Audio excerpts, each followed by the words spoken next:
my future research is really focused on making sure that everyone in the disability community feels fulfilled and feels like we can create this ecosystem of tech that could really support them. And so my future work is very much focused on voice as sort of the central technology that can control other technologies in the home. So if you think about those of you who may have smart lights, those of you who may have a doorbell that could show you who's at the front door, connecting all of those small pieces of technology through voice could be really life-changing.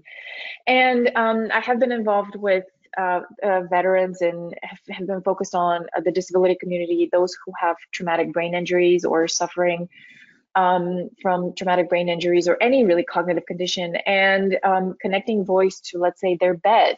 So waking up in the morning and saying, Alexa, please lift my bed, so that way you don't have to lay down and stare at the ceiling for 3 hours, can make a huge difference in someone's life. So really the idea here was from cure to care with voice agents. We're not trying to cure the disease. We can't.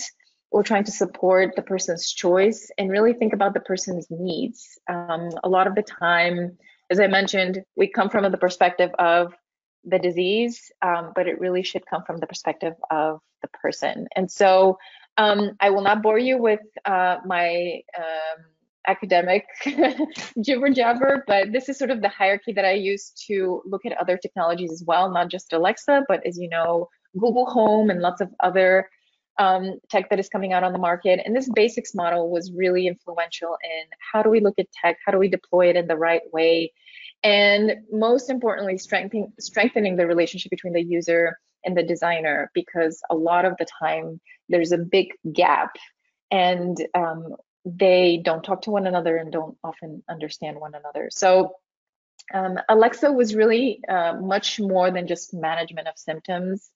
It was for both the individuals and the dyad. But if you think about multi-generational families and how grandparents can use it with grandchildren and really build those relationships that could be really impactful. So a lot of the assistive tech that I see in my work is really kind of to support day-to-day living. And to me, it should be quality of life. So those higher levels really need to be thought about when we're thinking about technology design and deployment.